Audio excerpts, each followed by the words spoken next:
எந்நாட்டவர்க்கும் இறைவா போற்றி. காவாய் கனக திரளே போற்றி. கைலை மலையானே போற்றி போற்றி. பிடியதனுருமை கொளமிகு கரியது வழிகொடு தனதடி வழிபடும் அவரிடர் படி கணபதி வர அருளினர் மிகுகொடை வடிவின பயில்வழி வளமுறை இறையே. நானே ஓர் தவம் செய்தேன் சிவாய நமயனப் பெற்றேன். தேனாய் இன்னமுதமுமாய் தித்திக்கும் சிவபெருமான் தானே வந்து எனது உள்ளம் புகுந்து அடியேனுக்கு அருள் செய்தான். ஊனாரும் உயிர் வாழ்க்கை ஒரு தன்றே வெறுத்திடவே. புலியர்கோன் வெப்பொழித்த புகழியர்கோன் கடல் போற்றி. ஆளுமிசை கல்மிதப்பில் அணைந்த பிரான் அடி போற்றி. வாலி திருநாவலூர் வந்தொண்டர் பதம் போற்றி. ஊழிமொழி திருவாதபுர திருத்தால் போற்றி போற்றி.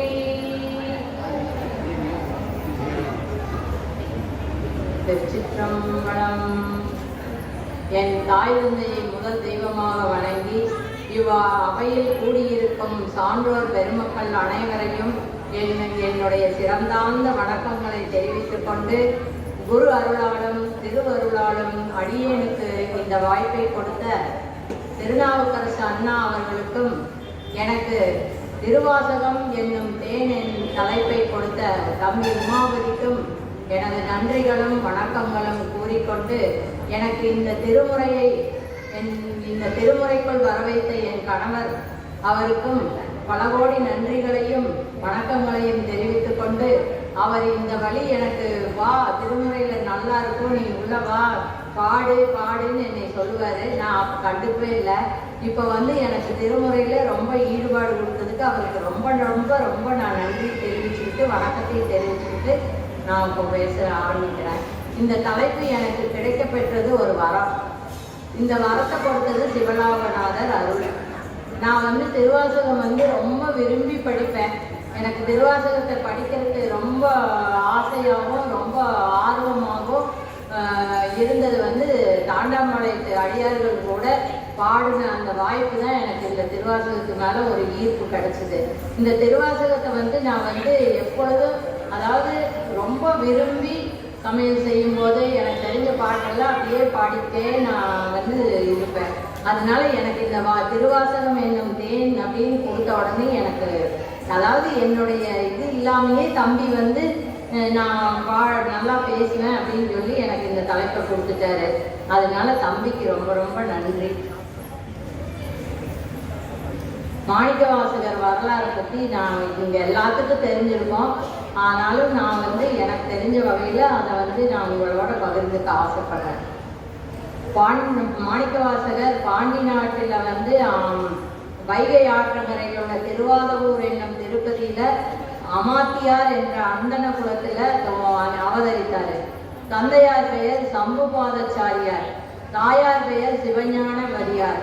பாதவூரார் என்பது இவருக்கு தந்தையார் என்ற பெயர். 16 ஆண்டு நிரம்பும் முன் கலைகள் யாவையும் பயின்று உணர்ந்து நல்லொழுக்க நலம் நிரம்பி யாவரும் வியந்து போற்றுமாறு விளங்கினார். இவரது சீர்த்தியை கேட்ட அரிவர்த்தன பாண்டியன் இவரை அழைத்து இவர்பால் மிளிரும் கூறிய அறிவினை கண்டு குணம்பெரு குன்று என்று பாராட்டி தனக்கு முதலமைச்சராக ஆக்கினார். அமைச்சர் தொழிலில் நடத்தி வரும்போதே அவர் சிவபக்தியில் மூழ்கி உறுதிக்கு உறுதி யாது எனவும் அதை பெறுமாறு எவ்வாறு எனவும் தனக்குள் கேட்டுக்கொண்டு அதை தணிக்க வல்ல நல்லாசிரியரை எதிர்பார்த்து கொண்டிருந்தார். அப்போது அரசன் பாண்டி நாட்டு படைக்கு நல்ல குதிரைகளை வாங்கி வரும்படி அரசர் கட்டளையிட்டார். அடிகள் அளவிறந்த பொற்குவைகளை கையில் கொண்டு செல்லும் வழியில் திருப்பெருந்துறையை அடைந்தார். அங்கு குருந்த மரத்தடியில் அருளாசிரியரால் எழுந்தள்ளி இருந்த பெருமானை கண்டு காந்தத்தை ஈர்த்த இரும்பு போல் இழுப்புற்றார். மிகுந்த ஆனந்தம் கொண்டு வணங்கி பாடி ஆடி பெருமை அடியேனை ஆட்கொண்டு உய்விக்க வேண்டும் என்று வேண்டினார். சிவபெருமானிடத்து அன்பு மிக கூர்ந்தவராய் ஞானவாணியின் நல்லருளால் அருள் பாடல்களை பொழிவார் ஆயினர். அவர் கேட்டருளிய சிவபெருமான் திருவுளங்கொண்டு கலிகூர்ந்து அவரது திருவாயிலிருந்து பிறந்த வாசகங்கள் விலையேற பெற்ற மாணிக்கங்கள் போன்று இருந்தமையால் அவருக்கு மாணிக்க வாசகர் என்று திருப்பெயரை கொடுத்து மறைந்தருளினார். அடிகள் குதிரை வாங்க கொண்டு சென்ற பொருளை சிவன் கோயில் திருப்பணிக்கும் சிவனடியார்களுக்கும் செலவிட்டு சிவ வழிபாட்டில் ஆழ்ந்திருந்தார். இதை கேள்வியுற்ற பாண்டிய அரசர் சினந்து திரும்பி வருமாறு ஒரு ஓலையை கொடுத்தனுப்பினார். அந்த ஓலையை பெருமானுக்கு அறிவித்து முறையிட்டார் மாணிக்கவாசக பெருமான். அவர் தந்த மாணிக்கம் ஒன்றை பெற்றுக்கொண்டு மன்னரிடம் கொடுத்து, அரசே, குதிரைகள் ஆவணி திங்கள் மூல நாளில் வரும் என்றார். அரசன் அதனை மெய்யென நம்பிக்கொண்டிருந்த அரசர் ஒற்றரால் பொய்யென அறிந்தார். அவரை சிறையில் இருத்தி வருத்தினார். அவர் வருத்தங்கண்டு பொறாத சிவபெருமான் நரிகளை பரிகளாக்கி கொணர்ந்து அரசன் பால் அடைவித்தார். பின்னர் அவற்றை மீண்டும் நரிகளாக்கினார். அதை அறிந்த அரசன் அடிகளை சுடுமணலில் கல்லேற்றி நிறுத்தினார். இது தெரிந்த பரம்பொருள் வைகை ஆற்றில் நீரை ஊழிக்காலத்து வெள்ளமென பெருக்கி மதுரை ஒளியுமோ என மன்னரை அச்சுறுத்தினார். அஞ்சிய அரசன் ஊரவரை அழைத்து கரையை அடைக்க ஆணையிட்டான். பராபரன் வந்தி என்னும் பிட்டு வாணிச்சிக்கு கூலியானாய் வந்து மண் சுமந்து அடிபட்டு அடிகள் பெருமையை அரசனுக்கு நன்கு அறிவுறுத்தி மறைந்து அருளினார். பின்னர் அடிகள் பாண்டியனை தேற்றிவிட்டு மதுரையிலிருந்து புறப்பட்டு திருப்பெருந்துறை சென்றார். அங்கு சில நாட்கள் இருந்து சிவபெருமான் ஏவியவாறு திரு உத்தரகோச மங்கை முதலிய திருப்பதிகளுக்கு சென்று திருப்பதிகங்கள் பாடி தில்லையை அடைந்தார். புத்தர்களோடு வாது குறித்து வென்று ஊமை பெண்ணை பேசிவிட்டார். அங்கு அடிகள் சிவயோகத்தில் திளைத்திருந்தார். அப்போது சிவபெருமான் ஓர் அந்தணராகி அடிகளை அடைந்து அவர் தில்லையிலும் மற்றும் பல சிவஸ்தலங்களிலும் ஓதி அருளிய திருப்பாடல்களை எல்லாம் சொல்ல தொகுத்து திருவாசகம் என்னும் எழுதி திருக்கோவையார் பாடுவித்து அதனையும் எழுதி கைசாத்திற்கு திருவம்பலம் படியில் வைத்து மறைந்தருளினார். அதன் பின் தம்மை அடைந்து திருமுறையின் பொருள் வினாவிய திருமலையாளர் 3000 அந்தணர்களையும் விட்டு அடிகள் பொற்சவை புகுந்து சிவபெருமானை பொருளென காட்டி திருவருளில் இரண்டர கலந்தார். இவருடைய திருநட்சத்திரம் ஆனி மாதம் மக நட்சத்திரம். இவர் வாழ்ந்த காலங்கள் 32 ஆண்டுகள். இதை சிவபுராணம் 32வது வரியில் முதல் பாடல் சிவபுராணம். அந்த சிவபுராணத்தில் 32வது வரியில் மெய்யே உன் பொன்னடிகள் கண்டின்று வீடுற்றேன் என்று அவர் அந்த முதல் பாட்டிலேயே தன்னுடைய பொன்னடிகளை சாமியினுடைய பொன்னடிகளை கண்டு நான் வீடு பேர் பெற்றேங்கிறத அந்த முதல் பாட்டிலேயே அவர் காமிச்சிட்டார். அப்புறம் இன்றும் அவர் உற்சவ காலங்களிலெல்லாம் பெருமானுடன் எழுந்தருளும் பேறு பெற்றவர் மாணிக்கவாசகர். இப்படி மாணிக்கவாசகர் எப்படி அந்த பாட்டு எழுதினாரு, திருவாசகம் எப்படி பேர் கிடைச்சிது, அவருக்கு மாணிக்கவாசகர் என்ற பேர் எப்படி கிடைச்சிதுங்கிறத நாம் எல்லாரும் இப்போ தெரிஞ்சுக்கிட்டோம். அப்புறம் சாமியே அதை கையெழுத்து கைசாத்திட்டது பாட்டாவே இருக்கு. திருமுறையே சைவநெறி கருவூலம் தென்தமிழின் தேன்பாகாகும் திருமுறையே கைலையின் கண் சிவபெருமான் செவிமடுத்த செந்தமிழ் வேதம் திருமுறையே நடராசன் கரம் வருந்த எழுதியருள் தெய்வ நூலாம் திருமுறையே சொக்கேசன் மதிமலிவாய் திருமலந்தருளும் சிறப்பிற்றமால். திருவாசகத்துக்கு இவ்வளவு ஒரு சிறப்பா நம்ம சாமி எழுதினதுனால இந்த திருவாசகம் ரொம்ப உயர்ந்த நூலா எல்லாத்தாலையும் போற்றப்படுது. திருவாசகம் சைவ திருமுறைக்குள் 12 8வதாக விளங்குகிறது. மாணிக்கவாசகரால் அருளி செய்யப்பட்டது. இந்நூல் உருகா உள்ளத்தையும் உருகச் செய்யும். திருவாசகம் மெய்மையை மேலோங்கி நிற்கச் செய்யும், பொய்மையை களையும். திருவாசகம் முறையாக அன்புடன் நாளும் ஓதி வருபவர்கள் உள்ளமும் உயிரும் தூய்மையும் தெய்வ அழகும் பேரின்ப பேரும் பெறுவதற்கு பெரிய அரிய தனித்துணை நிற்கும். திருவாசகம் என்ற பெயர் திருவுடைய சொற்களால் ஆகியதால் அருள் நூல் என பொருள்படும். இந்நூல் ஓதுவார் உள்ளத்தை உருக வைக்கும் பேராற்றல் மிக்கது. நாடு, மொழி, இனத்தால் வேறுபட்ட வெளிநாட்டவரையும் பசிய வைக்கும் இந்த நூல். திருவாசகத்திற்கு உருகார், ஒரு வாசகத்திற்கும் உருகார் என்றும் எல்லாரும் சொல்லுவோம். மாணிக்க வாசகர் சிவபெருமானை ஆனந்த தேன் என கண்டுணர்ந்து தெளிந்தவர். அவர் தேனாய் அமுதமுமாய் தித்தித்தான்.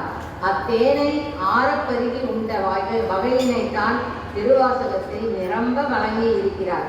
திருவாசகத்தினை உணர்ந்து உவந்த சான்றோர் அனைவரும் திருவாசகத்தினையே தேனென பாராட்டியும் உள்ளனர்.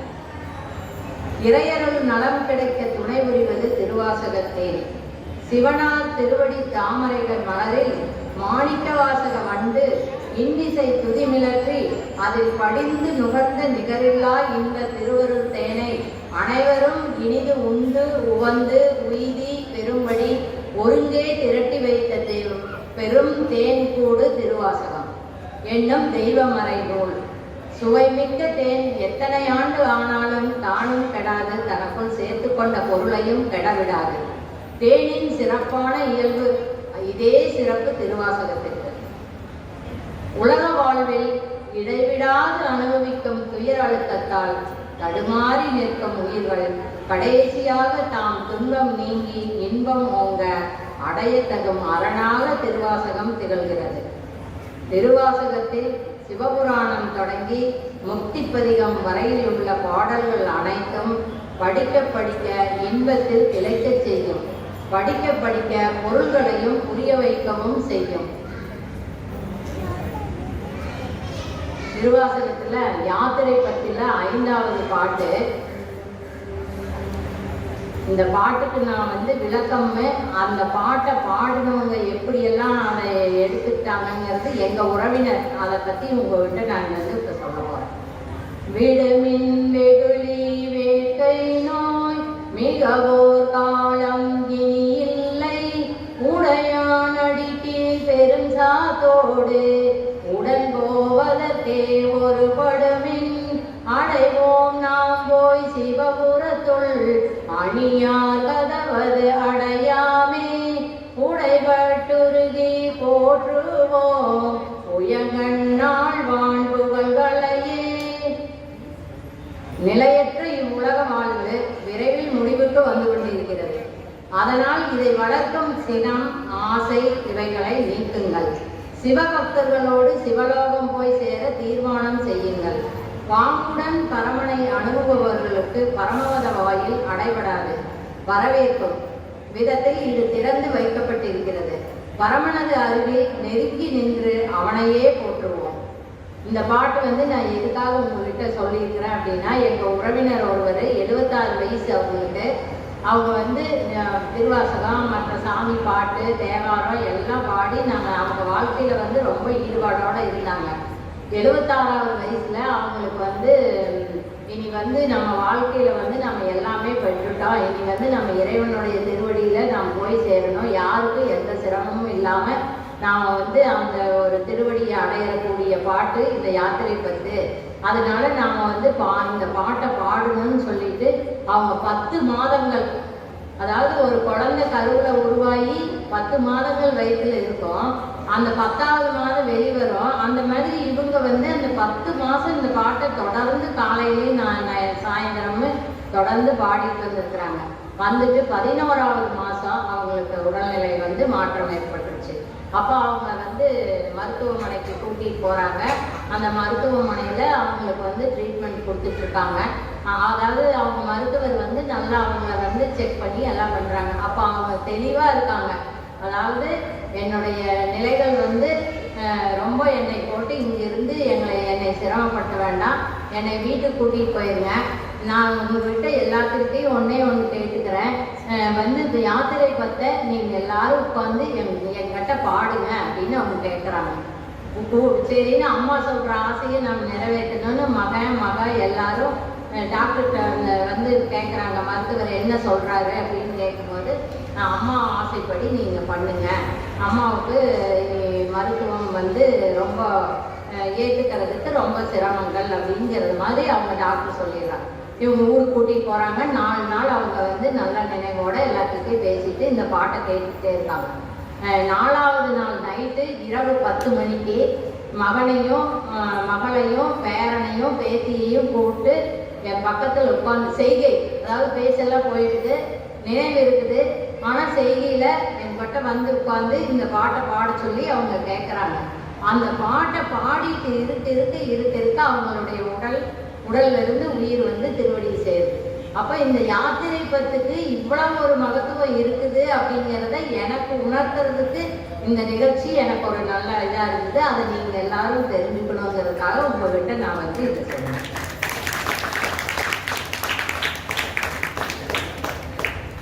அப்புறம் அச்சோபதிகம்.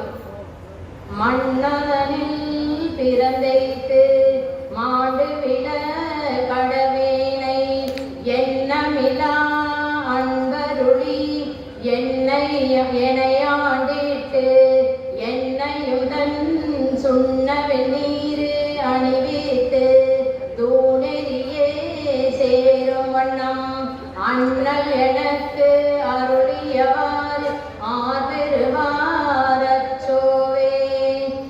இந்த பாட்டுக்கு வந்து நான் இன்னொரு உதாரணம் சொல்கிறேன். அதாவது கொரோனா காலத்தில் நீங்கள் எல்லாரும் தெரிஞ்சிருப்பீங்களா என்ன எனக்கு தெரியல, எனக்கு தெரிஞ்சதை உங்கள்கிட்ட நான் பகிர்ந்துக்கிறேன். கொரோனா காலத்தில் ஒரு வயசானவர், ஒரு 70 வயசு அந்த மாதிரி ஆனவர், கொரோனா வந்துருச்சு.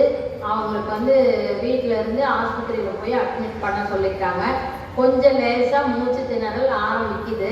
இந்த சமயத்தில் வீட்டில் வந்து வச்சிருக்க வேண்டாம் அப்படின்னு சொல்லி அவங்கள வந்து மருத்துவர் வந்து இப்போ கூட்டிகிட்டு போய் அந்த மருத்துவமனைக்கு கொண்டு வந்துருங்க அப்படின்னு சொல்கிறாங்க.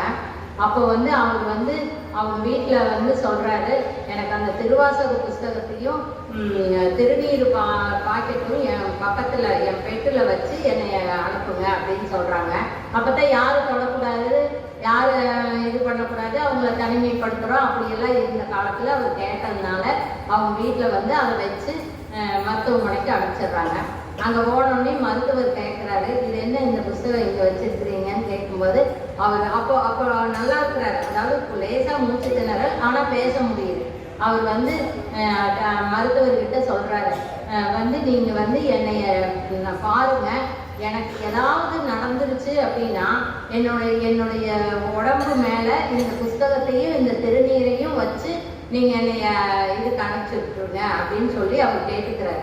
இந்த மருத்துவர் சரின்னு சொல்லி போட்டு அவருக்கு எல்லாம் பார்த்துட்டு இருக்கிறாங்க. அப்போ திடீர்னு என்ன ஆகுது, அவருக்கு மூச்சு திணறல் அதிகமாகுது. அப்போ அதிகமாகும் போது என்ன ஆகுது, மருத்துவர் வந்து அவங்க உறவினர்கள்கிட்ட கூப்பிட்டு இந்த மாதிரி அவங்களுக்கு வந்து மூச்சு திணறல் அதிகமாகி பல்ஸ் குறையுது, அதனால இனி வந்து நீங்கள் அவர்களுடைய இது அவ்வளோதான் அப்படிங்கிற மாதிரி அவங்க உறவினர்கிட்ட சொல்லிட்டாங்க. அப்போ இவருக்கு வந்து அப்படியே லேசாக மயக்க நிலை வந்துட்டு இருக்குது. ஆனாலும் அந்த திருவாசகத்தை தன்னோட மேலே வச்சு அதை தொட்டுக்கிட்டே இருக்கிறாரு. இப்படி தொட்டுக்கிட்டு இருந்த உடனேயும் அவருக்கு வந்து அப்படியே மயக்க நிலையிலேயே அப்படியே இருக்க அப்படியே நினைவுகள் கொஞ்சம் கொஞ்சமாக குறையுது. ஆனால் இந்த திருவாசகங்கிற புக்கு நமச்சிவாய வாழ்க அப்படிங்கிற அந்த வார்த்தையும் மனசுக்குள்ள அவருக்குள்ள ஓடிக்கிட்டே இருக்குது.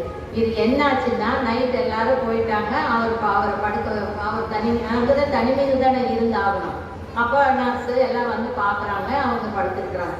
அப்போ திடீர்னு ஒரு நடு இரவுல யாரோ வந்து இப்படி தோலை தொடுற மாதிரி அவருக்கு ஒரு உணர்வு கிடைச்சிருக்குது. அந்த உணர்வு வந்த உடனேயும் அவருடைய கை இயங்கி இருக்குது. அந்த இயங்கும் போது அந்த மூச்சு, அந்த திணறல் எல்லாம் குறைஞ்சு அப்படியே படிப்படியாக கொஞ்சம் கொஞ்சமாக அதை வந்து நார்மலுக்கு வர்றதுக்கு முயற்சி வருது. அப்போ இவர் வந்து அந்த புஸ்தகத்தை போய் கையில் தொட்டுட்டாரு. அப்போ அவர் வந்து நமச்சிவாய வாழ்க, நாதன் தாழ்வாழ்க, இமைப்பொழுதும் என் நெஞ்சில் நீங்காதான் தாழ்வாழ்க அப்படின்னு பாடிட்டு இருக்கும்போதே அவருக்கு அப்படியே மூச்சு நல்லா சீராக வர ஆரம்பிக்குது. அப்படியே நர்ஸு பார்த்துக்கிட்டே இருக்காங்க. அப்போ வந்து அவர் வந்து டாக்டர் மருத்துவர்கிட்ட இவங்க போய் சொல்கிறாங்க. அப்போ சொல்லும்போது டாக்டர் வந்து வர்றாரு. வந்து பார்த்துட்டு இது என்ன அதிசயமாக இருக்குது, இவர் வந்து நான் பார்த்த வரைக்கும் எல்லாமே டவுன் ஆயிடுச்சு, இப்போ எப்படி இப்படி வந்திருக்குது அப்படின்னு சொல்லும்போது அவர் வந்து சொல்கிறாரு, இந்த புக்கை இப்படி கையில் காட்டி இந்த விபூதி எடுத்து எனக்கு இப்படி விட்டுவிட சொல்லி செய்க பண்ணுறாரு. காலையில் பார்த்தா அவர் அப்படியே எழுந்திரிச்சு உட்கார்ந்துருக்காரா. அப்ப இந்த திருவாசகம் அதாவது இவங்களுக்கு உயிர் வந்து அந்த சிவனடியை சேரணும்னு நினைச்சு பாடினாங்க யாத்திரை பத்து. இந்த அச்சாபதிகம் அவர் போல இருந்தவரை விபூதியும் திருவாசகத்தையும் தனக்குள்ள வச்சு அவர் பொழைச்சிட்டாரு அப்படிங்கிறது இந்த பாட்டு. இந்த சுண்ண வெந்நீர் அணிவித்து அப்படிங்கும் போது நமக்கு வந்து விபூதிக்கு எவ்வளவு மதிப்பு இருக்குது அப்படிங்கிறத ஞானசம்பந்த பெருமானு நம்மளுக்கு காட்டியிருக்காரு. அப்ப இந்த மாதிரி நமக்கு உதாரணங்களோட கிடைக்கும் போது இந்த பாட்டினுடைய பாட்டு மேல நமக்கு இனம் புரியாத ஒரு அன்பு ஈர்ப்பு எல்லாம் வர்றது இயற்கை. அப்புறம் இன்னொரு பாட்டு வந்து கோவை மூத்த திருப்பதிகத்துல 1வது பாட்டு. உடையாளுன்றன் நடுவிருத்தம் உடையாள் நடுவுள் நீர்த்தி அடியே நடுவுள் இருவீரம் இருப்பதானால் அடியேன் அடியார் நடுவுள் இருக்கும் அருளை பொறியாய் பொன்னம்பளத்தெம் முடியா முதலே என் கருத்து முடியும் வண்ணம் முன்னின்றே. அதாவது இந்த பாட்டினுடைய விளக்கம்னா, உமையவள் உன்னிடத்துல இருக்கிறா, உமையவளோட இடையில நீயும் இருக்கிற, அடியனுடைய உள்ளத்துல நீங்க 2 பேரும் எழுந்தருளி இருக்கிறீங்க. இந்த பொற்சபையில உள்ள எமது முடிவற்ற முதற் பொருளே, என் கருத்து நிறைவேறும்படி என் எதிர் நின்று அடியேன் உன் அடியார் நடுவே இருக்கும்படி அருள் செய்வாய்ன்னு பாடிட்டார். அப்போ இங்க நான் என்ன உங்களுக்கு சொல்றேன் அப்படின்னா, என்னைய பழம்பெரும் அடியாரோட இணைச்சிருக்கிறார். ஏபிஎஸ் ஐயா, உமாமா, வசந்திமா, ஆத்தா, இவங்கெல்லாம் மிக பெரும் பழம்பெரும் அடியார்கள். இவங்க கூட என்னை இணைச்சிருக்கிறாரு. நான் வந்து இப்போ வந்து இவங்களோட இருக்கிறது வந்து எனக்கு எவ்வளவு பெரிய பாக்கியங்கிறத இப்போ நீங்க உணரணும். என்னன்னு கேட்டீங்கன்னா, ஞாபக சக்தியில சிறந்தவர் ஏபிஎஸ் ஐயா. அவர்கிட்ட வந்து எப்போ திருமுறைக்குள்ள வந்தாரு, எப்போ வருஷம் நாள் கிழமை எல்லாமே சொல்லுவார். அந்த ஞாபக சக்தியை வந்து நான் வந்து ரொம்ப ஆச்சரியப்பட்டேன். அந்த ஐயா கிட்ட வந்து நிறையா அவர் வந்தது, இங்கே இந்த கோயிலில் நிறுவன பிகே ஐயா அவருடைய இதையெல்லாம் எனக்கு சொல்லும்போது அவரை நான் பார்த்துருக்கேன். ஆனால் வந்து அப்போ வந்து எனக்கு திருமுறைகள் ஈடுபாடு கிடையாது. நான் என்ன ஏதுன்னு எதையும் பார்த்ததும் இல்லை. அவங்க வந்து வருவாங்க, எல்லாரும் பேசுவாங்க, போயிடுவாங்க. என்னோட வேலை தண்ணி கொடுக்கறது, காஃபி கொடுக்கறது, அவ்வளோதான் முடியுது.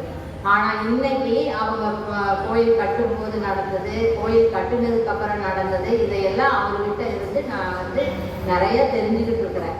அதே மாதிரி அம்மா வந்து தமிழாசிரியர். அவங்க வந்து எவ்வளவு பெரிய உறுதிப்பாடு, அவங்க மனசுல எவ்வளவு உறுதி இருக்குதுங்கிறத நீங்க புரிஞ்சுக்கணும். இதை வந்து நான் வந்து ஏன் சொல்றேன் அப்படின்னா, நான் அனுபவிச்ச உணர்வுகளை அனைவரும் பெறணும் அப்படிங்கிறதுக்காக நான் சொல்றேன். அவங்க வந்து 30 வருஷமா கோயில்ல, சோழீஸ்வரர் கோயில்ல அபிஷேகம் செய்யறாங்க. திங்கட்கிழமை சாயந்தரம் 5:30. அந்த அபிஷேகம் மட்டும் இல்லாம 12 திருப்பதிகங்களை அங்க வந்து இப்ப நானும் அதுல இணைஞ்சிருக்கிற பாடுறோம். அப்படி பாடும்போது அவங்க என்ன பண்றாங்கன்னா, அபிஷேக சாமான்களையும் பூவை தொடுத்து, அதாவது தன்னோட வீட்டிலேயே செடி வச்சு வளர்த்தி அந்த பூவை தங்கையாலேயே பொறிச்சு அதை அங்க ஈஸ்வரன் கோயில் உள்ள பிள்ளையார் முதல் பைரவர் வரைக்கும் ஒவ்வொரு சாமிக்கும் நல்ல பூவை அழகா கட்டி கொண்டாந்து அதை வந்து மாலைகளை போட்டு சிவபெருமான்கிட்ட எல்லான்னு சொல்லி அவங்க எனக்கு ஒரு விளக்கங்கள் சொன்னாங்க.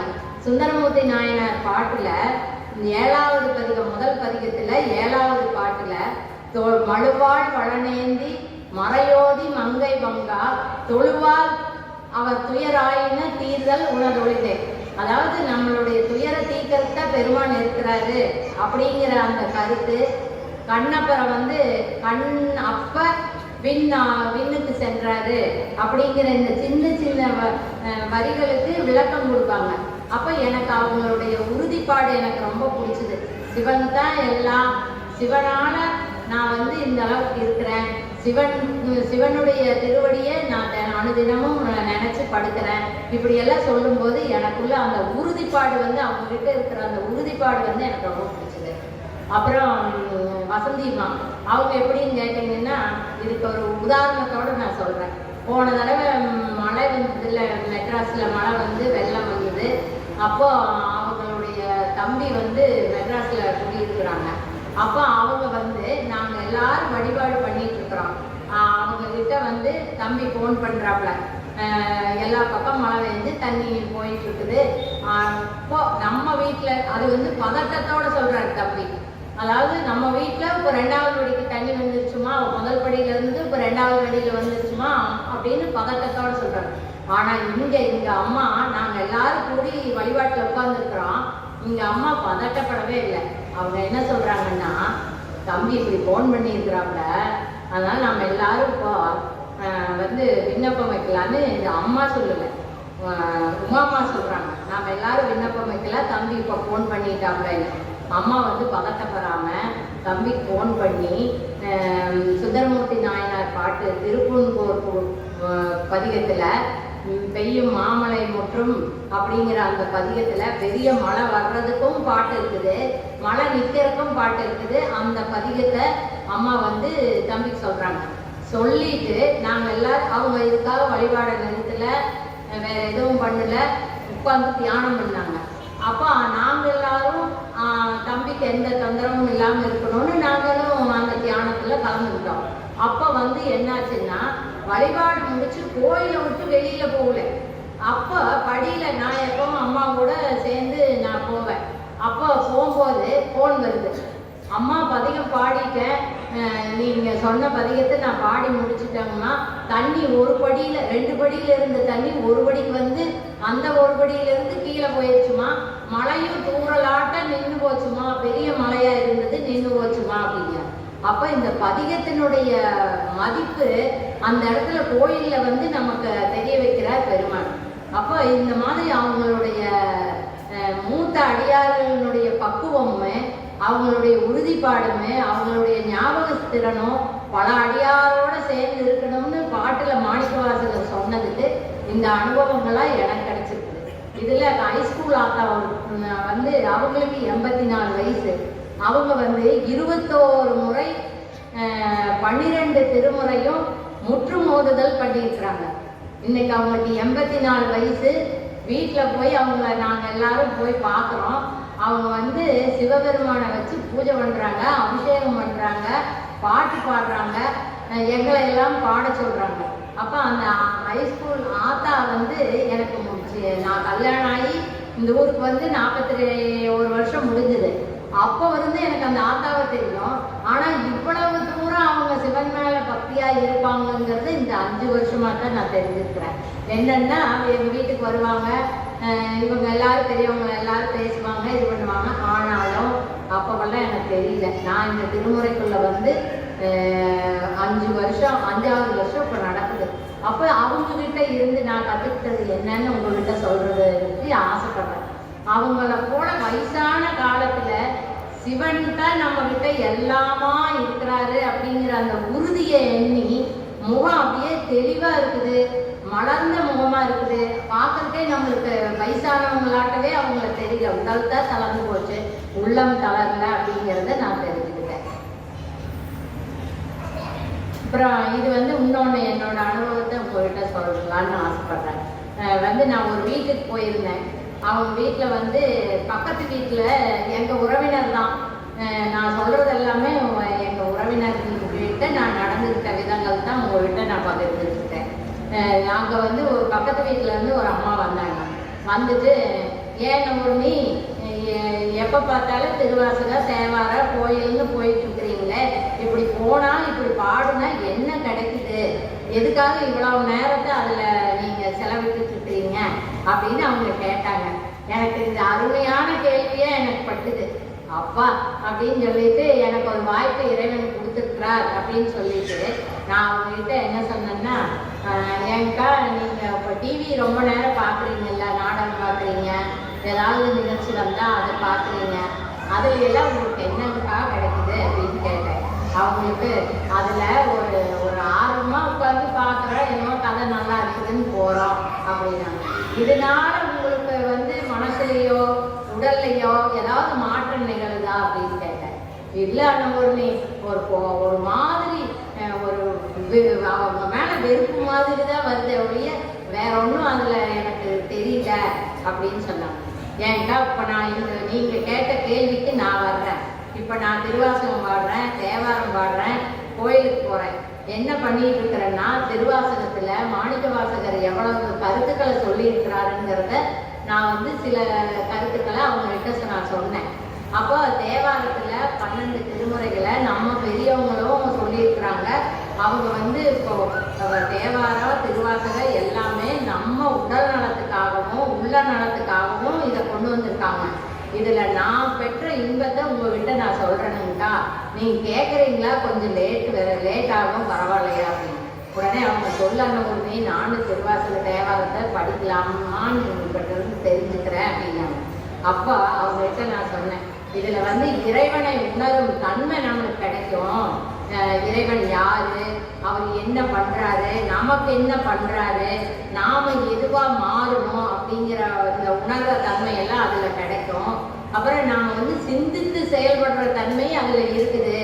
நாம வந்து ஒரு வேலை செய்கிறோம் அப்படின்னம்னா அந்த சிந்தனையை பண்ணி அதை எந்த நேரத்தில் எப்படி முடிக்கலாம், எந்த நேரத்தில் அது பண்ணுனா நல்லது, அப்போ எந்த நேரத்தில் அதை மற்றவங்களுக்கு நம்ம செஞ்சு கொடுக்கணும் அப்படிங்கிற அந்த இதெல்லாம் எனக்கு இதில் வருதுங்கக்கா.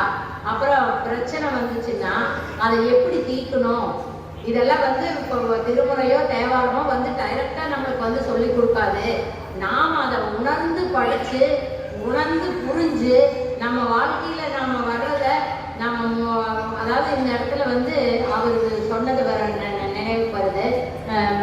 பக்தவச்சலம் ஐயா வந்து சொல்லுவாரு, இறந்த பிறப்பை பிறந்த பிறப்பால் அறிவோம்னு சொல்லியிருக்கிறாரு. அப்போ போன பிறப்புல செஞ்சிருக்கிறத இந்த பிறப்புல நாம அனுபவிக்கிறோம். இந்த பிறப்புல நாம நல்லா இருக்கிறோம் அப்படின்னம்னா போன பிறப்புல நாம நல்லது செஞ்சிருக்கிறோம்னு நம்ம தெரிஞ்சுக்கலாம். இந்த பிறப்புல நாம கஷ்டப்படுறோம்னா போன பிறப்புல நாம ஏதோ செஞ்சிருக்கிறோம் அப்படிங்கிறத நாம உணர்ந்துக்கலாம். இதை வந்து அவங்க கிட்ட சொன்னேன், இந்த மாதிரி சொன்னாரு. அப்போ நம்ம வந்து அதை கனெக்ஷன் பண்ணி கூப்பிட்டு பார்ப்போம். அதாவது நாம வந்து என்ன பண்ணிட்டோம், எதனால நம்மளுக்கு இப்படி ஒரு பிரச்சனை வந்தது, நாம இதை எப்படி தீர்க்கணும், ஏன் நடந்தது, எதனால நடந்தது அப்படிங்கிற உணர்வெல்லாம் நம்மளுக்கு வருங்கக்கா. அப்ப நம்ம எரியாம ஒரு அறிவு வந்து தெளிவை கொடுக்கும். அந்த தெளிவு இப்ப எனக்கு வருதுங்கக்கா. இதெல்லாம் வந்து நான் சொல்றதெல்லாம் என்னுடைய அனுபவத்துல நான் பட்ட அறிவை பற்றி உங்ககிட்ட சொல்லிட்டு இருக்கிறேன். அப்புறம் சிவசிந்தனை கூட கூட பெண்களுக்கு வந்து பெண்களாகிய நாம எல்லாரும் நமக்கு வந்து டைம் அருமையா கிடைக்குது.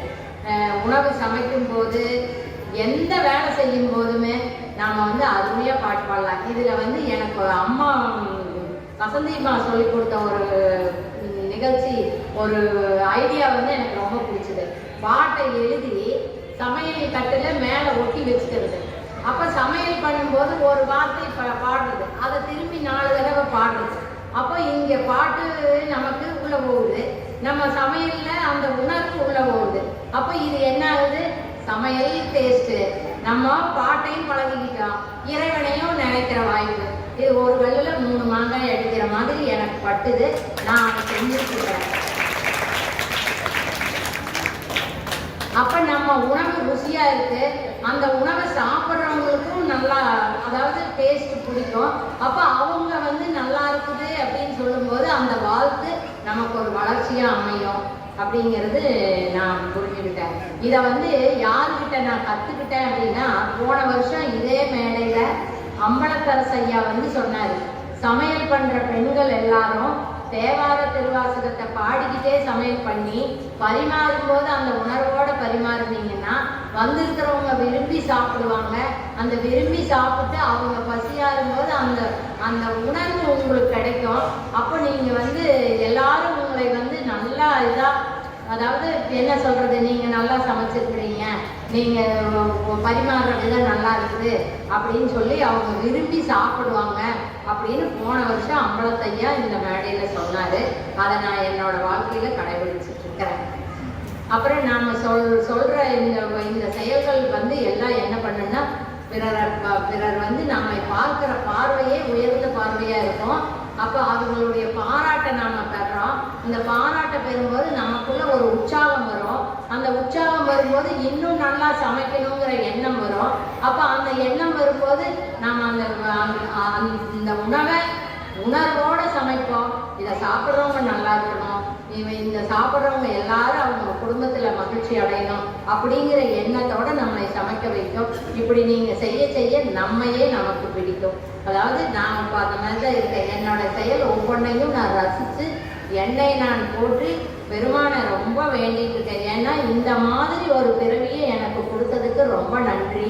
இந்த தெளிவு, இந்த ஒரு உணர்வு, இதுக்கெல்லாம் எனக்கு என்னுடைய உள்ளத்தில் பூந்து இந்த அறிவியெல்லாம் கொடுத்ததுக்கு இறைவனுக்கு கோடி நன்றின்னு ஒவ்வொரு நாளும் படுக்கையில் நான் சொல்லுவேன்.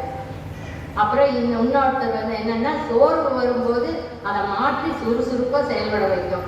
அதாவது இப்போ என்னை எல்லாரும் இங்கே கோயிலில் எல்லாரும் நீ ரொம்ப சிரமப்படாத, நீ சுலபமான வேலையை செய்யி. இதுக்கு காரணம் என்னன்னா, எனக்கு ஆன்ஜியோ பண்ணி எனக்கு ஒரு ஸ்டெண்டு வச்சிருக்குது. அதாவது சின்னதாக ஒரு சின்ன வேலை தான் அது. ஆனால் இங்கே அத்தனை பேர் என்னை நீ அந்த கணக்கை தூக்காத, நீ உடம்பை பார்த்துக்கோ எல்லாம் பார்த்து. நான் ஒரே ஒரு வார்த்தை சொன்னேன், என்னை அவர் பார்த்துக்கிறாரு, சிவலோகநாதர் பார்த்துக்கிறாரு. நீங்கள் யாரும் கவலைப்படாதீங்க, என்னை இன்னும் வச்சிருப்பாரு. ஏன்னா அவருக்கு சேவை செய்யறதுக்கு என்னை கண்டிப்பாக வச்சிருப்பாரு, நீங்கள் பயப்பட வேண்டாம் அப்படின்னு சொல்லி என்னை சாதாரணமாக பாருங்க அப்படின்னு அவங்ககிட்ட எல்லாம் நான் சொல்லுவேன். அப்புறம் இங்கே இப்போ நாம் இப்படி இதையெல்லாம் எடுத்து எல்லாம் பண்ணிட்டு இருக்கும்போது குறைகளை பேசுறதுக்கு மனமே இடம் கொடுக்காது. இதில் இன்னொரு விசேஷமானது என்னன்னா, என்கிட்ட சில பேர் குறைகளை நிறைய கொட்டுவாங்க. அப்போ இது என்னடா, எப்படி இதை மாற்றுறது அப்படின்னு சொல்லி இது பண்ணும்போது, அந்த திருமந்திரத்தில் பிறருக்கு இன்னொரை தானே அப்படின்னு சொல்லலாம் அந்த வாசலை எனக்கு மனசுக்கு தெரியும். அப்போ நான் என்ன பண்ணுவேன், அவங்களுக்கு அந்த குறைகளை எல்லாம் நீங்கள் நீக்கிறதுக்கு இந்த மாதிரி பண்ணுங்க, சிவாய நம்ம சொல்லுங்க, இந்த பதியத்தில் இந்த பாட்டை பாடுங்க. ஏன்னா அடுத்தவங்க குறைகளை சேர்த்து நம்ம மனசை குப்பையாக்கிட்டு போனேன், நாம் இன்னும் உயர்ந்த நிலை போகணும் அப்படின்னு சொல்லுவேன். ஆனால் நான் சொல்கிற ஒரு வார்த்தை கூட அவங்களுக்கு உள்ளத்தில் போகல. அப்போ அது என்னாச்சுன்னா, அவங்க வர்றதையே என்னுடைய வீட்டில் தடுப்பாயிட்டு அப்படியே எனக்கு அந்த உணர்வுகளை இல்லாமல் இறைவன் பண்ணிட்டாரு. அப்புறம் இன்னொன்று என்னன்னு கேட்டிங்கன்னா, வாழ்க வளமுடன் வேதாத்திரி மகிழ்ச்சி தியானத்தில் எனக்கு ஒரு டீச்சர் பழக்கம் பண்ணாங்க. அவங்க எங்கள் வீட்டுக்கு வருவாங்க, இந்த வாழ்த்து சொல்லுவாங்க. அப்புறம் மின்காந்த ஆற்றல் என்னென்னமோ அவங்க சொல்லுவாங்க. அதெல்லாம் எனக்கு ரொம்ப புரியாது. அப்போ அவங்க ஒரு நாள் வரும்போது அவங்க என்ன சொன்னாங்கன்னா, அம்மா உங்கள் வீட்டுக்குள்ளே வரும்போது என்னமோ ஒரு இனம் புரியாத ஒரு உணர்வு வருதுங்கம்மா, என்னன்னு தெரியல. ஆனால் இது நான் எங்கே பார்த்துருக்குறேன்னா, கோயிலுக்குள்ளே போகும்போது ஒரு வாசம் வரும் பாருங்க, அந்த நறுமணம் உங்கள் வீட்டில் வருது அப்படின்னு சொன்னாங்க. ஏன் எப்படிங்க இதை நீங்கள் இது பண்ணுறீங்க அப்படின்னு கேட்கும்போது, நாங்களாம் இப்போ தவம் பண்ணுறோம்மா, எல்லாம் துரியாதீதம் என்னென்னமோ பண்ணுற அந்த அவங்க முறைகளை அவங்க சொன்னாங்க. அப்போ அவங்களுக்கு இந்த உணர்வு கிடைக்குது அப்படிங்கிறதுக்கு நான் அவங்ககிட்ட சொன்னேன், நீங்கள் சொல்கிறதுக்கு காரணம் வேற ஒன்றும் இல்லைங்க. நானும் எங்கள் வீட்டில் அவருமே காலையில் பதிகம் பாடுவான். என்னென்ன தேவாரங்கள் எல்லாம் தெரியுதோ அதையெல்லாம் 2 பேரும் சேர்ந்து, எங்கள் வீட்டில் இப்போ நாங்கள் 2 குழந்தைங்களுக்கு கல்யாணம் பண்ணி அவங்க செட்டில் ஆகி, ஒருத்தர் வெளிநாட்டில் இருக்கிறாங்க, ஒருத்தர் பெங்களூரில் இருக்காங்க. அப்போ நாங்கள் 2 பேர் தான். எங்களுக்கு தனிமைங்கிறது ஒரு துளி கூட எங்களுக்கு தெரியாது.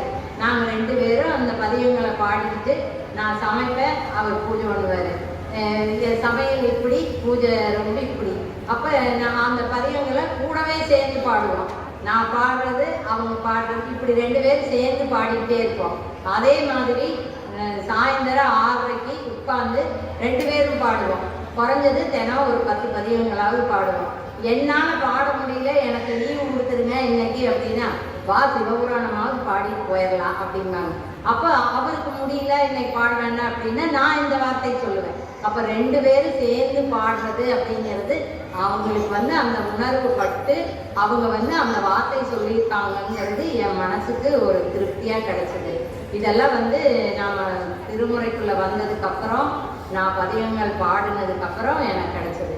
அப்புறம் இதில் கருணை மனம் வரும். நாம் வழிபட கருணை மனம் வரும். இந்த கருணை எப்படி உணர்றது அப்படின்னா, ஒரு எங்காவது போயிட்டு இருக்கிறோம், ரோட்டில் யாராவது கஷ்டப்படுறாங்க, அவங்களுக்கு ஏதாவது உதவி செய்யணும் அப்படிங்கிற எண்ணம் தோணும். அப்போ ஏதாவது நம்மளால் முடிஞ்ச எண்ணமோ ஒரு சாப்பாடு வாங்கி கொடுக்குறதா, இல்லை ஒரு 10 ரூபா கொடுக்குறதா, இந்த மாதிரி கொடுக்கலாங்கிற ஒரு எண்ணம் அதில் வருது, கருணை மனம். அப்போ ரோட்டில் போகும்போது யாராவது இந்த பணத்தோடு ஒழிச்சு போட்டு போயிருப்பாங்க, ஒரு பின்னூசியை பிரித்து அப்படியே போட்டுட்டு போயிருப்பாங்க. இதையெல்லாம் பார்த்தா ஐயோ யாராவது காலில் குத்திட்டு அவங்க புண்ணாயிருமேன்னு சொல்லி அதை எடுத்து போடுறதுக்கு சிந்தனை வரும். அதை செய்கிறேன் நான். நேற்று இங்கிருந்து கோயிலிருந்து போகும்போது எங்கள் வீட்டு ரோட்டில் ஒரு கண்ணாடி துகள் இவ்வளவு வந்து யாரோ உடச்சி அப்படியே போட்டுட்டு போயிருக்கிறாங்க. காலில் ஏறிச்சுன்னா அது பெரிய வெனதான் பண்ணும். உடனே நான் இவரை இருங்க, நான் போய் இது ஒரு அவங்க பக்கத்தில் சீவக்கட்டை வாங்கி இது எல்லாம் போட்டு எடுத்து நான் போட்டு வச்சுட்டு வர்றேன்னு சொல்லும்போது அந்த கடைக்காரர் ஒடியான்னு வந்து, அம்மா நீங்கள் செய்யாதீங்க, நான் செய்கிறேன், நான் செஞ்சிடறேன், நீங்கள் போங்கம்மா, இப்படி பண்ணியிருக்காங்க பாருன்னு சொல்கிறாங்க. நாம் செய்யணும்னு நினைக்கும் போது இன்னொருத்தரை செய்ய வைக்கிறார் இறைவன் அப்படிங்கிறது இந்த கருணை உள்ள அங்கிருந்து வருது அப்படிங்கிறது நான் ஒரு உணர்ந்தேன். அப்புறம் நான் வந்து இது வந்து தம்பி கொடுக்காத தலைப்பு, ஆனால் நான் வந்து இந்த கோயிலை பற்றி இந்த கோயிலுக்குள்ளே வந்ததுக்கப்புறம் நான் என்ன உணர்ந்துக்கிட்டேன் அப்படிங்கிறத உங்கள் எல்லாத்துக்கிட்டையும் நான் சொல்லிக்கணும்னு ஆசைப்பட்டேன். ஆனால் சொல்லிட்டு சரி. கருவறைக்குள்ளே சென்று இப்போ நாம் வந்து இங்கே சிவலோகநாதர் கோயிலில் வந்து என்னன்னு கேட்டிங்கன்னா மேற்கு நோக்கிய சிவன். அதாவது எந்த கோயில்லையும் கிழக்கு வடக்கு இந்த மாதிரி எல்லாம் இருக்கும். இங்கே வந்து மேற்கில் வந்து பார்த்தது இது வந்து ரொம்ப விசேஷமான இது. அப்போ இங்கே வந்து அந்த மேற்கு நோக்கிய சிவன் நேற்று அவர் சொன்னார் பானலிங்கம் வந்து ரொம்ப சிறப்புன்னு சொன்னார். இங்கே நம்ம சிவலோகநாதர் பானலிங்கம் இது வந்து ஹரித்வாரிலிருந்து கொண்டு வந்து இங்கே வச்சு பூஜை பண்ணுறாங்க. அப்போ ஹரித்வாரில் ஆற்றுல இருந்தது நாம் இன்னைக்கு தொட்டு வழிபடக்கூடிய ஒரு இது கிடச்சிருக்குது. பெண்களே வந்து அபிஷேகம் அலங்காரம் எல்லாம் செய்யக்கூடிய வாய்ப்பு கிடச்சிருக்குது. உணவான சைவர்கள் அனைவரும் திருமேனியை தீண்டலாம். அப்புறம் இந்த கோயிலுக்கு வர்றதுக்கு அவங்களே நம்மளை கூட்டிகிட்டு வந்து இங்கே திருமுறை நூலை படிக்க வைக்கிறது கொடுத்து விண்ணப்பம் எழுதுறது, அதாவது யாருக்கு என்ன குறையோ அதை நிவர்த்தி வைக்கிறதுக்கு விண்ணப்பம். இந்த எல்லாரும் நலத்துக்காகவும் உடல் நலத்துக்காகவும் எல்லாரும் சேர்ந்து திருமுறை பாடுறோம். அப்புறம் எளிமையான அபிஷேகம், அப்புறம் அழகிய அலங்காரம், அனைவரும் சேர்ந்து போற்றி சொல்கிறோம்.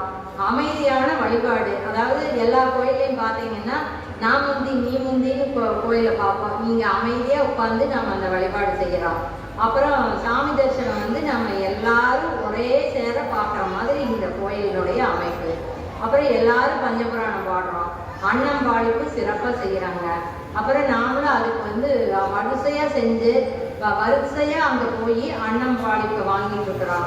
இங்கே வந்து வருஷத்தில் 3 விழா, பெரிய விழா, நாளை திருமஞ்சனம், பாவை விழாவில் திருவாதிரை நடராஜருக்கு அபிஷேகம், இன்னொன்று வந்து சிவன் ராத்திரி. இந்த 3 விழாவும் பெருசாக செய்கிறாங்க. அதுக்கு வந்து நாம் வந்து எல்லாரும் வந்து நம்ம அதில் கலந்துக்கிறோம். இதுக்கு வந்து ஆடம்பரமாக எதுவுமே செய்யறதில்லை, அப்போ விளம்பரமும் பண்ணுறதில்ல. ஆனால் நம்ம உண்மையான எல்லாரும் அன்பர்கள் வந்து ஒருமித்த குரலில் ஓதுவாமூர்த்தி வச்சு நாமளும் சேர்ந்து அந்த பதியங்களை பாடுறது மிகப்பெரிய சிறப்பாக இங்கே அமைஞ்சிருக்குது. அப்புறம் இந்த கோயிலில் வந்து எல்லாரும் வந்து என்னன்னு கேட்டிங்கன்னா பணியாளர்கள் அனைவரிடத்துலையும் ஒரு அன்பை பார்க்க முடியுது. அந்த அன்பு எப்படி இருக்குதுன்னா ஆர்வத்தோட வேலைகளை செய்யறத வேலை படுவா நினைக்காம ஈடுபாடோட செய்கிறாங்க. இதை நான் எப்போ உணர்ந்தேன்னா இந்த கோயிலுக்கு வந்து உழவாரப்பணி செய்யறதுக்கு நான் அக்கா கூட வர்றதுக்கு வாய்ப்பு கிடைச்சிது. அப்போ வந்து செய்யும்போது நாங்கள் எல்லாரும் அந்த வேலைகளை செஞ்சுட்டு இருக்கோம். அவங்க வந்து ஆர்வத்தோட அம்மா நீங்கள் வச்சுருங்க நாங்கள் செஞ்சுக்கிறோம், அம்மா நீங்கள் வச்சுருங்க நாங்கள் செய்வோம். இத்தனைக்கு அவங்க வீட்லேயும் செஞ்சு பனி போய் மில்லுலையும் செஞ்சுட்டு அப்புறம் இங்கேயும் வந்து செய்கிறாங்க. ஆனால் சோர்வே கிடையாது. இதெல்லாம் வந்து அண்ணாவினுடைய பணிவான பேச்சு, அரவணைப்பு தன்மை, தலைமை பண்பு அண்ணாவிட்ட இருக்கிறது பணியாளர்கள்கிட்ட அத்தனை பேர்கிட்ட இருக்குதுங்கிறத நான் புரிஞ்சுக்கிட்டேன். அப்புறம் நான் கடைசியாக என்னுடைய மனசுக்கு ரொம்ப நெகிழ்ச்சியான விஷயத்தை மட்டும் சொல்லி நிறைவுபடுத்திக்கிறேன். இதே ரொம்ப நேரம் ஆயிடுச்சுன்னு நினைக்கிறேன்.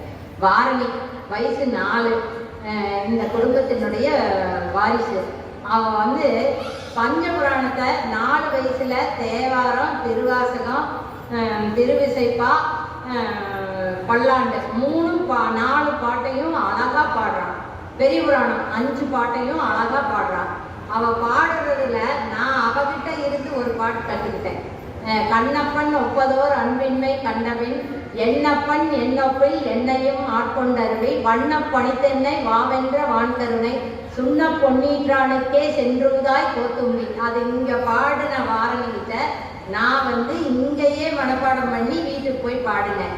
அப்போ எனக்கு வாரணியினுடைய அந்த ஞாபக சக்தி, அந்த வயசில் பாடினது, அதெல்லாம் எனக்கு ரொம்ப மகிழ்ச்சியாக இருந்தது. அப்புறம் நாங்கள் இந்த கோயிலை சுத்தம் பண்ணுறதுக்கு வந்தபோது, உழவாரப்பணி செய்யும்போது வாரணி கூட வந்திருந்தான்.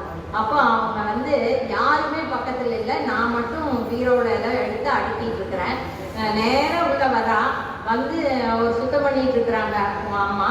அவங்ககிட்ட என்னன்னு சொல்கிறாப்புல, அக்கா நீங்கள் நல்லா பார்த்து நீட்டாக க்ளீனாக எல்லாம் பண்ணுங்க. பாவை விழா வருது, அந்த பாவை விழாவுக்கு இவங்க எல்லாரும் வருவாங்க. இந்த இடம் அழகாக இருந்ததுன்னா பார்க்குறவங்களுக்கெல்லாம் பிடிக்கும்ல அப்படின்னு சொல்லி அவங்க அந்த அம்மா கிட்ட பணிவு, அந்த வேலை வாங்குற விதம், அப்போ சொல்கிற விதம், இதையெல்லாம் நான் பார்த்து அப்படியே ஸ்டன் ஆகி அப்படியே நின்றுட்டேன். இந்த சின்ன குழந்தைக்கு எல்லாரும் வரும்போது நல்லா இருக்கணும் அப்படிங்கிற அந்த உணர்வு வாரணிக்கு வந்தது. எனக்கு அது ரொம்ப மனசுக்குள்ள பதிவாச்சு. அப்புறம் இன்னொன்று அவர்கிட்ட ஒரு சிறப்பு என்னன்னா, எல்லாத்துக்கும் அவங்க வீட்டுக்கு ஒரு போயிருந்தேன். அப்போ ஒரு பொருளை எடுத்து எங்களுக்கு கொடுத்துடணும் அப்படிங்கிறதுல அவள் முனைப்பாக இருக்கா.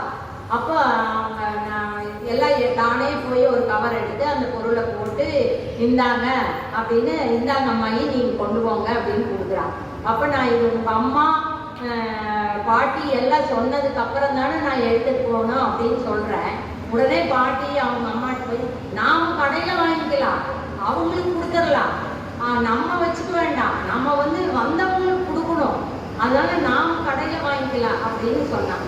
அப்போ கொடுக்கக்கூடிய அந்த உணர்வு, எல்லாரும் பெறணுங்கிற அந்த உணர்வு இந்த வயசுல அவளுக்கு வந்திருக்குது அப்படின்னா, என்னால் அதை என்ன சொல்றது, இந்த வாரணி பார்த்து இந்த குடும்பத்தவர்கள் எத்தனை நிலைகள்ல உயர்ந்து இருக்கிறாங்கிறத என்னுடைய மனசார நான் வேண்டி, அவங்க இந்த கோயிலை இன்னும் சிறப்பாக நடத்தணும்னு சொல்லி நான் வேண்டிக்கிட்டு என்னுடைய உரையை நிறைவு செய்து, எனக்கு இந்த வாய்ப்பு அளித்த அண்ணாவுக்கும் தம்பி உமாவதிக்கும் நன்றி கூறி என்னுடைய உரையை நிறைவு